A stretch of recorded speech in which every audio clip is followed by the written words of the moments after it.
وكنا معكم في حلقة الأسبوع الماضي، وكان معنا دكتور خالد البوهي الشاعر والناقد الأدبي، وتحدث عن شعبيات بيرم التونسي والنشأة بالإسكندرية وأهم ما يميزه كإنسان اسكندري وأهم ما يميزه كإنسان مصري بصفة عامة، واستمعنا إلى العديد من قصائده.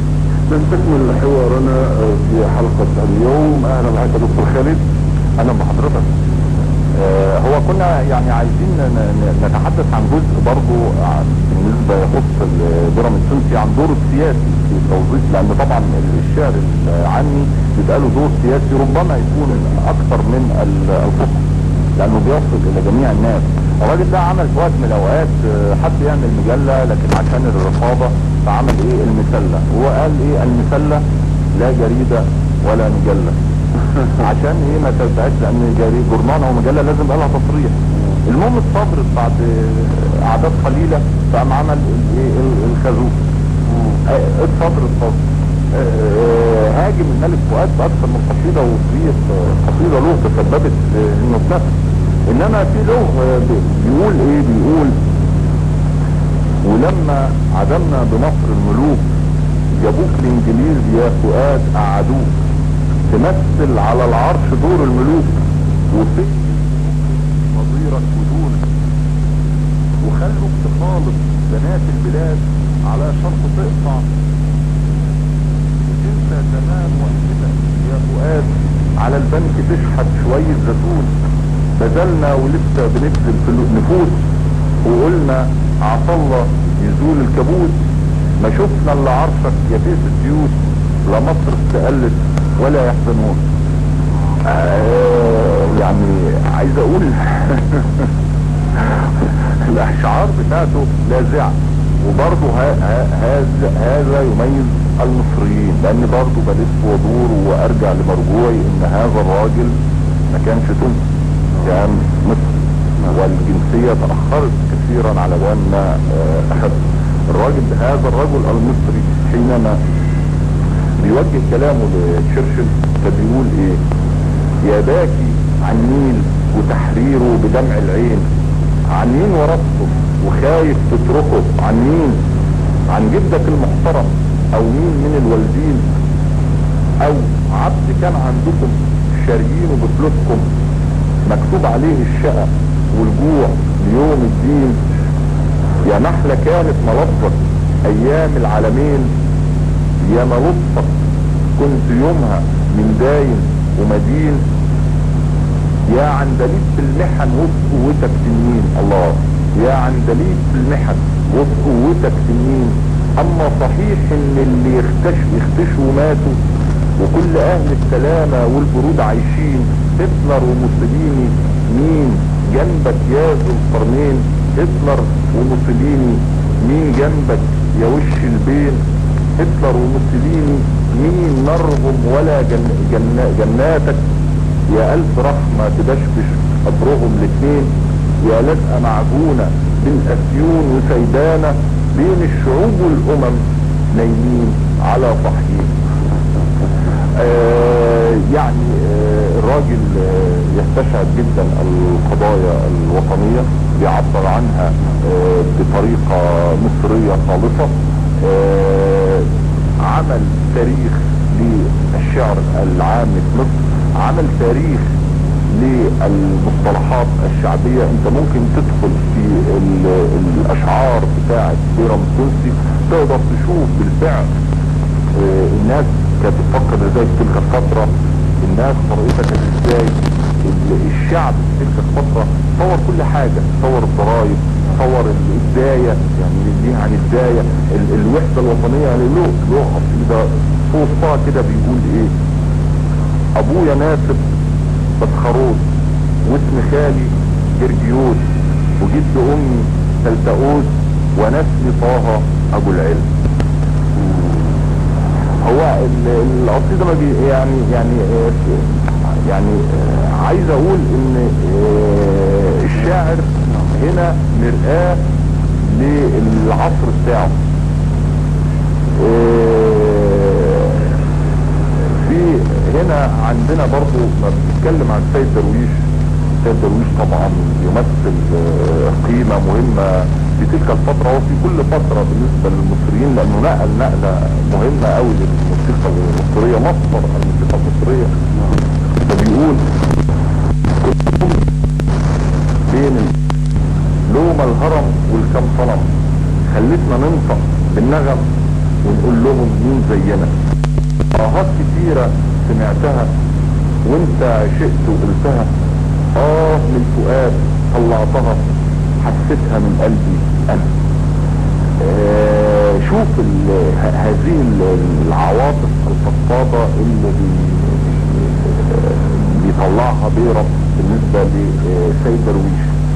قلنا بيتكلم حتى عن الخطة، يعني ولذلك انا بقول هو بيصور تصوير كان المجتمع المصري كان يعنيها ايه اللي بيحصل. تقرا شعر بيرم التونسي تعرف المجتمع كان ماشي ازاي. لكنه له العديد من الاغنيات التي لحنها كبار ملحنينا وشد بها كبار مطربينا، ايضا عبرت عن الروح المصرية الخالصة. طبعا بيرم التونسي ليش اغاني كتير رائعة من روائع كوكب الشرق، زي هو صحيح الهوى غلاب، زي الحب كده. انما هي الفكرة ان هذه الاغاني اخذت حظوظها كاملة. يمكن احنا بنتكلم عن وجه اخر للراحل بيرم التونسي، انما طبعا هو الراجل من الناس اللي اثروا جدا في الاغنية المصرية. لكن ربما يهمنا شوية الوجه الاخر اللي الناس مش عارفاه شوية. شوف بيتكلم على الخطبة ووجودها في المجتمع. يقول ايه؟ جدع معلم قال لخالتك ام هلال، شوف لنا بنت حلال تكون لطيفة وعال، بنات كتير حلوين عند اهلهم قاعدين، ما بين طبيخ وعجين وبختهم بطال، عايزها لحم الصوت مش عود قصب منصوص، وانحر بقى باطوط وعامله روحها غزال. يعني شوف وبعدين الجمال في عصره، هو في عصره. وبعدين لا بص بقى يقول لك ايه، اما اللي عامله سبور وجدها بالفور وعايزه واب دكتور، خساره فيه الريال، ولا اللي عامله اقلام وشعرها قصاه وباكسجين صبغاه يتجلب الاسهال. انا يعني هي بتختلط فيها الايه، هو بيوصف العادات والمظاهر الاجتماعية، وده شيء مهم جدا. هو صورة كاملة للمظاهر الاجتماعية اللي كانت موجودة، مع نقد اجتماعي يتميز بالسخرية ويتميز بالجمال والدعابة المصرية العريقة والنكتة.